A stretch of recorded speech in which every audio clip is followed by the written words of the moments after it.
All right, everybody. Happy Tuesday, April the 20th. We do have tutoring attendance recovery after school today, live or Zoom. So if you need to see me, come see me, and I can help you with whatever you need. If you need attendance recovery, I recently found out you can do that through any teacher as well. Like if you need attendance recovery in history or math, but you don't need it from my class.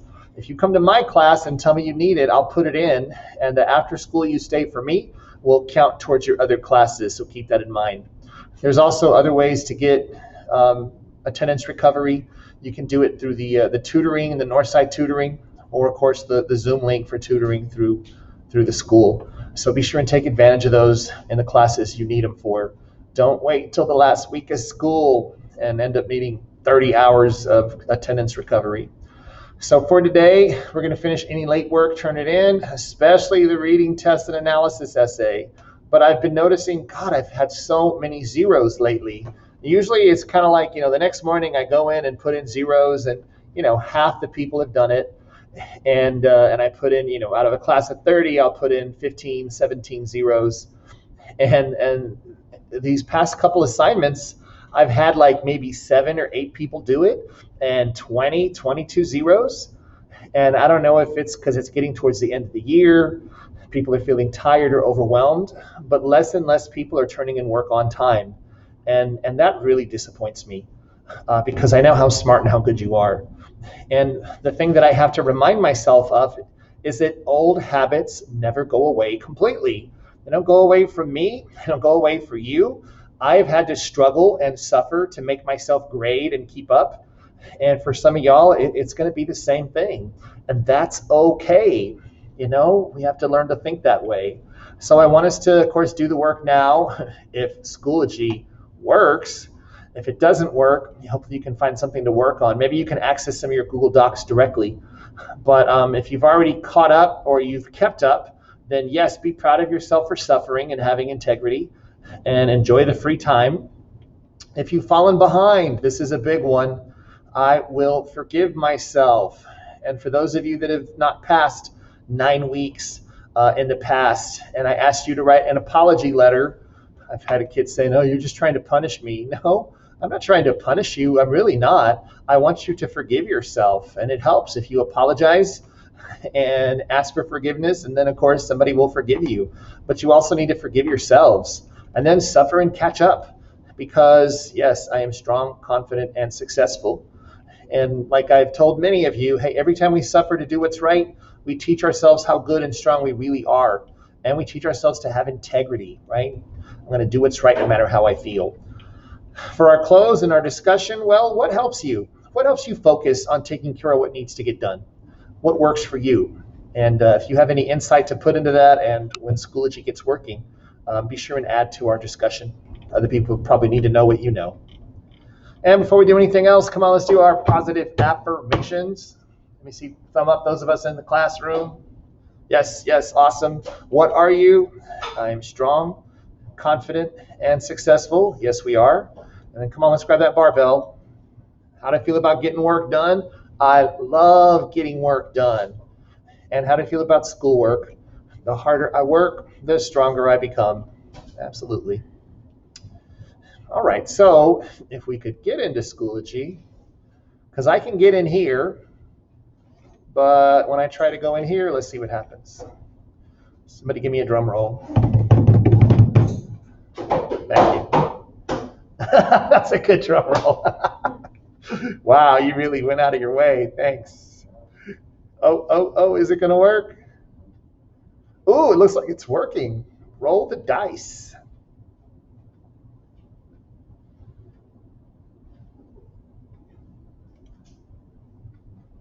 Oh, darn Schoology. It's fooling me. Oh well. So if you were to go into Schoology, you would see that question. Having too many choices is bad for your happiness. And this article is attached to get us thinking about making those kind of choices for ourselves. And here's the problem. You have to stop and think about it. If you're on your cell phones, put them away, please. Life is easier today than it has ever been, right? In 1920, A lot of people were walking anywhere. Only the wealthy had cars. A lot of people had outhouses. They had to go take a crap in the back, dig a hole and poop there. People had wells. They had to take buckets and pump the well, or they had to lower the bucket in and pull the bucket out. You had to chop wood for the winter, because if you didn't, you were going to freeze to death. You had to go hunting, and you had to sow and reap your crops. Otherwise, you would starve to death. I mean, life is so easy right now. And yet, why aren't we happy? Why aren't we happy as a people? It seems like the more we have, the less happy we are. And I think part of the problem is what they talk about in this article. We have too many choices, too many things to pick from, too much freedom, and then we have this expectation that everything's supposed to be perfect. Like all the people we see on TV in those commercials, right? They're all so happy, having so much fun. Why isn't my life like that all the time? And I think that's part of the problem. We know too much. We have too many choices. So I found this article. I thought it was interesting to get us thinking. Please read along with me, especially since you won't be able to open it in Schoology right now. So once again, keep your cell phones put aside, and of course I'll add in my own commentary as we go. So having too many choices is bad for happiness. When you should stop looking for the perfect option, everything changes, by Melissa Chu. She's a writer at jumpstartyourdreamlife.com. So read along with me, please. I always thought that having more choices was always better. It just made sense. Yet for some unexplicable reason, I would somehow end up unsatisfied. This became especially apparent when I went to restaurants with large menus. I hate when restaurants have pages and pages of stuff on their menu, I said one day after a meal. It makes it so hard to decide what to order. If y'all have ever been to the Cheesecake Factory, oh my God, it's literally 20 pages. And that's how I felt before. Like, I don't know what the hell to order. Having more on a menu is good. It gives you more options, my friend replied. I said pensively. Although skeptical, it did seem to make sense. In a society of endless possibilities, we were always taught to expect more. Gone were the restrictions of the past. We could do anything we set out to do if we put our minds to it. The possibilities were endless. But if we had all these possibilities at our fingertips, why weren't people happy? It turns out that having too many choices can actually be detrimental to our well-being. Psychology professor Barry Schwartz argues that having an infinite number of choices is paralyzing and exhausting. We set unrealistic expectations and blame ourselves for choosing what we believe to be the wrong decision. While we believe that having more choices is good overall, his results show the exact opposite. In a society with greater possibilities than ever before, people are experiencing higher rates of depression. There is a remarkable study involving jam. You know, jam like jelly? In a supermarket, there was a display table with 24 varieties of jam that people were allowed to sample. On another day, there was a display table with only 6 varieties of jam. While the larger display attracted more attention, people were 1/10 less likely to buy compared to the smaller display. So more people noticed it, but less people actually bought when there were too many choices. You know, think of ice cream. Oh, do you want chocolate, vanilla, or strawberry? It's easy to pick, but if you got 31 flavors or 50 flavors, what are you going to do? In later studies, the principle of overwhelming choices leading to decision was applied to other choices. Results show that the principle applied just as strongly to matters as trivial as soft drinks or life decisions involving job satisfaction. So it's like the more decisions we have to make, the harder it is for us. And it's hurting a lot of us. Dreaming is easier than doing. Have you ever aspired to make a big change in your life? Maybe it involved visiting a new city, getting the job of your dreams, or trying something out of your comfort zone. I have. I admit it's fun to dream. All sorts of possibilities float up in our head as we imagine a different scenario from the one we're currently faced with. But reality is much more difficult. Taking the steps to get what we want can be grueling. And when we give up something, there's a lingering feeling of regret. Should I have tried harder? Was there something I could have done differently? And I wonder what she says here about, getting what we want can be grueling, but especially if we imagine it and don't ever even start, right? A lot of times things aren't that difficult once you start them. And I worry that we think ourselves too much out of doing what we really want to do. All right, let's continue on. We often are left with a painful sense of regret at the decision we made. It seems easy to punish ourselves somehow by questioning our choices. Know when to choose. When we wake up every day, we're faced with a myriad of decisions. What should I wear? What should I eat for breakfast? Should I buy a new pair of pants? The truth is, we have a finite amount of energy. Each decision we make takes away some of our energy, which gradually drains us as the day goes by. By the end of the day, we're too tired to think through large decisions.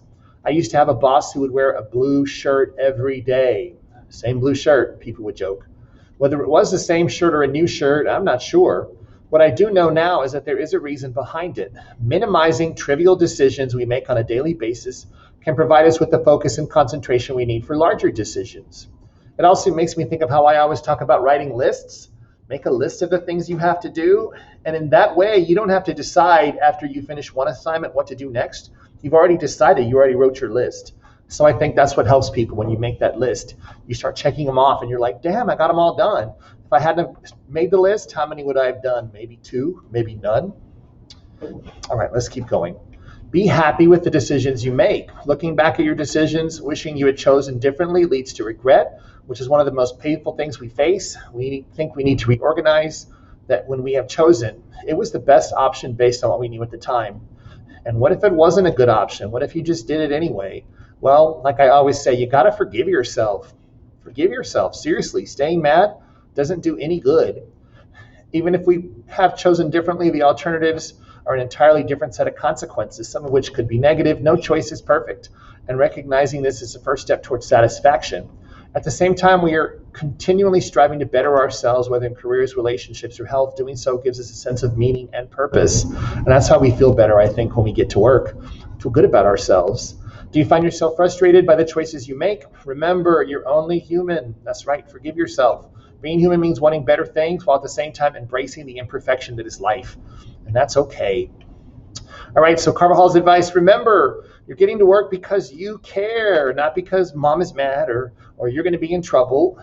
Seriously, the more people tell you you have to, even if it's you telling you you have to, I have to do it, you end up rebelling against yourself. Screw you, I don't want to do it. Well, remember, you're doing it for you. You're doing it for that future that you want. So any of those tests you're missing, yeah, get started. And are you going to do perfect? Are you going to get 100 on that test? Probably not, but you're going to do a hell of a lot better than a 0. So forgive yourself for not being perfect. Seriously, it makes a difference. If you failed in the past, let it go. And here's my life learning lesson. Forgive, learn, and move on. That's the way to have a happy life. Trust me. Make that list. Cross things off as you go through them. You can use a list-making app like Google Keep. That's my favorite. There's one on the iPhone, but all of our stuff from school is Google. So I can look at it on my phone and then open it on my computer through my email. So it works great for me. Sometimes just do something. Y'all ever start an assignment and then think, oh wait, I got to do this other thing first? And then you go do that other thing and then, oh wait, I got to do this other one. And it's like, just do something. Do something and let yourself get it done.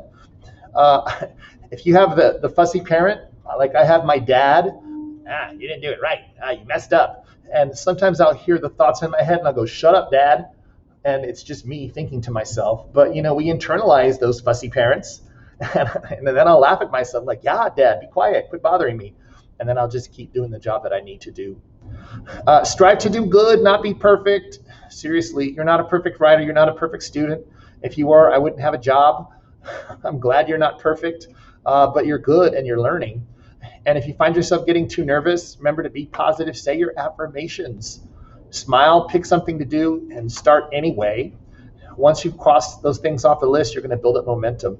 And if you're distracted, same thing, right? It's tempting to do something easy and familiar. It's tempting to scroll social media, to play that video game, to watch YouTube or Netflix.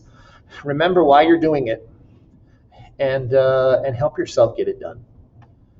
All right, so that's what we got going on for today. It's makeup work if you need it.